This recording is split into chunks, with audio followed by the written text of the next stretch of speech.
हम लक्ष्मी चौधरी अपने सब गोटे के गोड़ लागे छी और अपने सब गोटे के समक्ष आई हम उपनयन में आम मोह विवाह कालक गीत लऽ कऽ उपस्थित छी। ओना तऽ एहिमे शुभे शुभे गीत होइ छै, तथापि ई हमर एकटा प्रयास मात्र अछि। जँ गीत नीक लागय तऽ गीत के अधिक से अधिक शेयर करी और अपने सब गोटे से विशेष आग्रह जे हमर लिखनाई तखने सफल हैत जखन कि अपने सब गोटा एकरा उपनयन, मूड़न या फिर जे भी विधि के गीत दै छी ओहिमे गाबऽ के प्रयत्न करबै। तखन यदि शब्द और सरल चाही तऽ अपने सब गोटा हमरा कमेंट में लिख सकै छी, हम और सरल भाव से ओहि गीत के लिखबै। धन्यवाद। कुल में मंगल शुभ मंगल मंगल कहू, कुल में मंगल शुभ मंगल मंगल कहू। 10 5 सखी मिल कहू, सब मिल के कहू। 10 5 सखी मिल कहू, सब मिल कहू।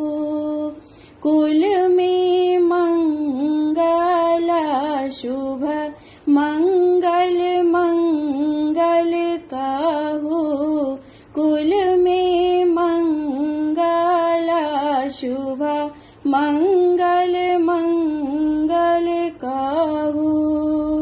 नहु नहु बरुआ कौशल्या आऊ आगू, नहु नहु बरुआ कौशल्या आऊ आगू।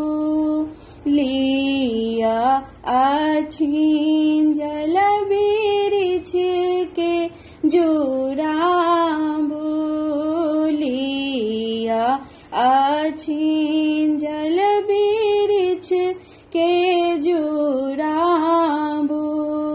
नयन के मुनि बरुआ दोनों कल जोड़ू, बरुआ नयन के मुनि बरुआ दोनों कल जोड़ू। कुल में मंगल शुभ मंगल मंगल कहू। आम बिरिछ संगे महुआ बियाहू, आम बिरिछ संगे महुआ बियाहू।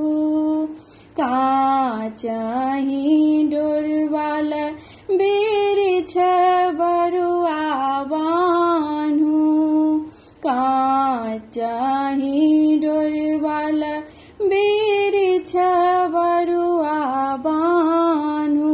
बरुआ सिंदूरा पिठारा विधा पहिने करू, बरुआ सिंदूरा पिठारा विधा पहिने करू।